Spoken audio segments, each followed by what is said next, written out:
Hello, I'm Mr. Wem. As you know, that's not my real name, but Mr. Western Media is rather too long and cumbersome. Let's face it, our business is all about making things snappier and more accessible. And wow, what a business it is. Our global growth has been exponential, now running into trillions of dollars in every part of the globe.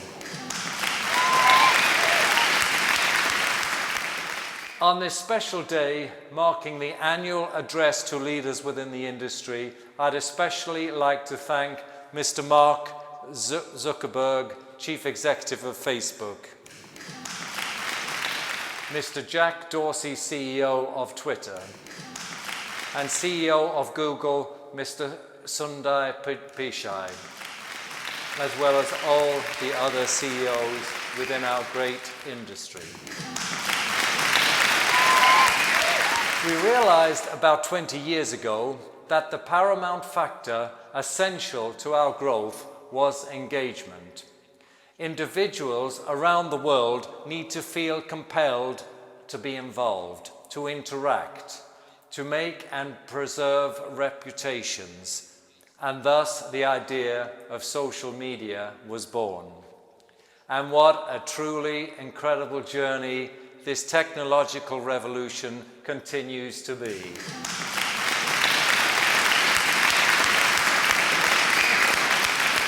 It was clear from early on that a media imperative to benefit society was never going to give us the ultimate business success inherent in our corporate vision. Frankly, it was dull, it was boring, but worst of all, it was unprofitable. All that tiresome traditional Western and Christian culture, including common purpose, shared values, thinking of others, yes, could never deliver the highest level of advertising revenues that embodies the true mission for our huge and hungry international corporations. No, the astonishing success of our media institutions is frankly based on what some might say is anti-social media. Media that emphasizes self-obsession, narcissism, antagonism, fractionalization, racial tension, the list goes on. These are the key to our bountiful success. Yes, bad news is so much more engaging and therefore profitable. If we can atomize society down to the smallest self-interest groups, then the dream of commercial manipulation and total control is achievable.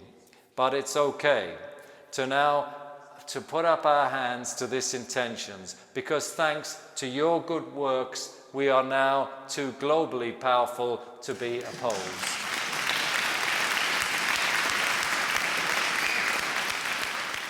Part of our greatest success has involved breaking down the complementarity between the sexes, between men and women. Our deliberate erosion of this quaint notion that men and women historically had a special bond has meant huge engagement in single-sex groupings such as gay, lesbian, trans, bisexual, and all the wonderful colors of the rainbow. This may not make self-obsessed individuals happier, but engagement in social media simply multiplies.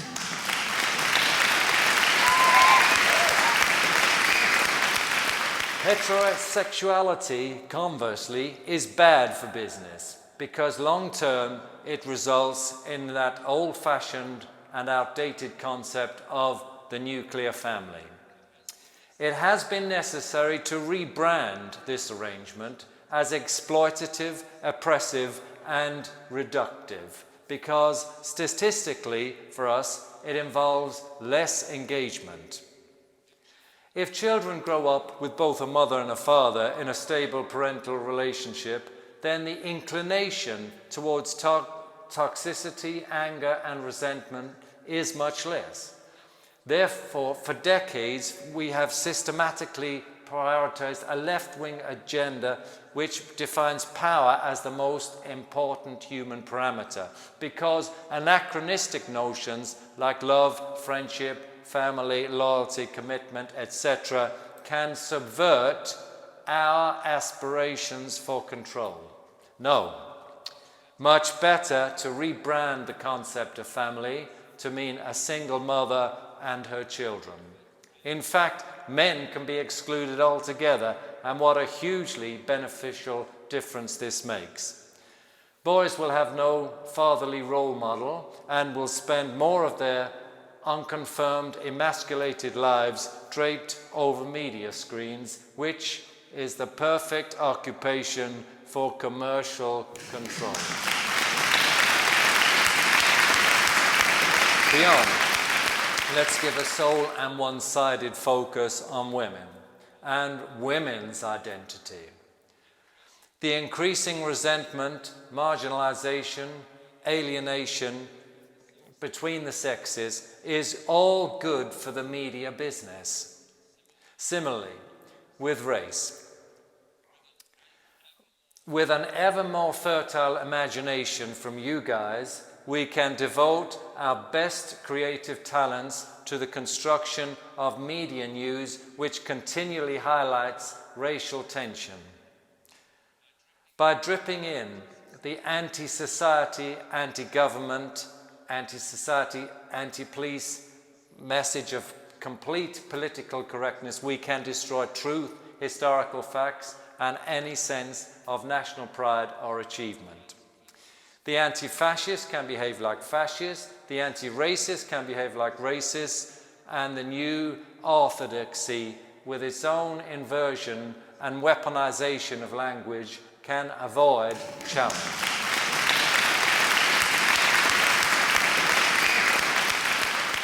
We can now take pride in the fact that these tenets are now so inherent in our educational institutions that young people no longer imagine that anything good can be part of our past.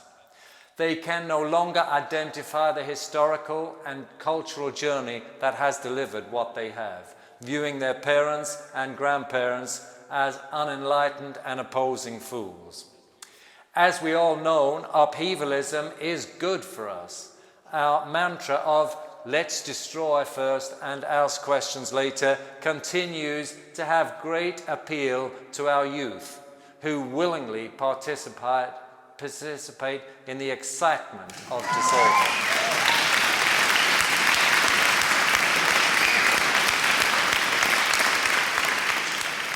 What has pleasantly surprised many is the way that non-media industry, such as medical or banking corporations, have enthusiastically supported our cause. With a little bit of stick and a lot of carrot, the HR executives who have, of course, been spawned within the politically correct executive pond are justifiably prepared to destroy the careers of those who oppose or question the corporate message. But universally, we are now singing from the same page.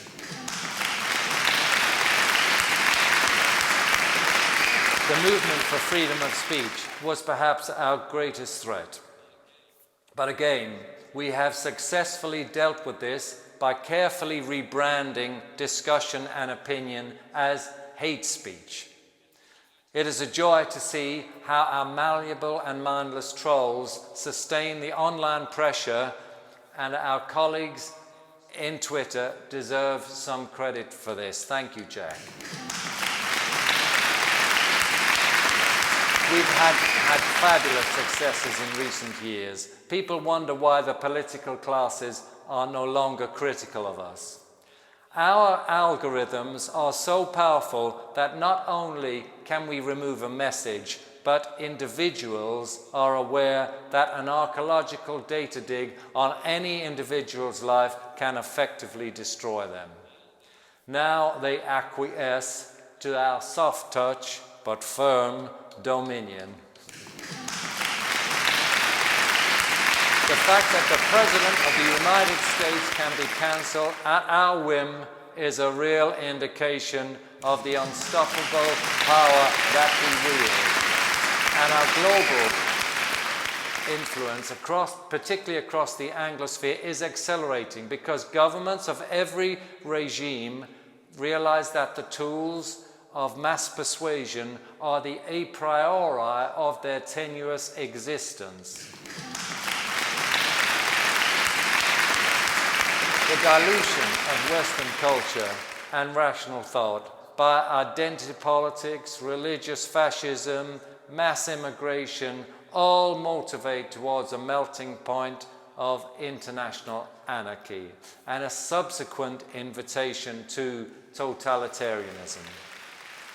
Some disillusioned cynics might say that we risk a dystopian future and a brave new world of shallow, mechanized, socially distanced, fearful and myopic individuals.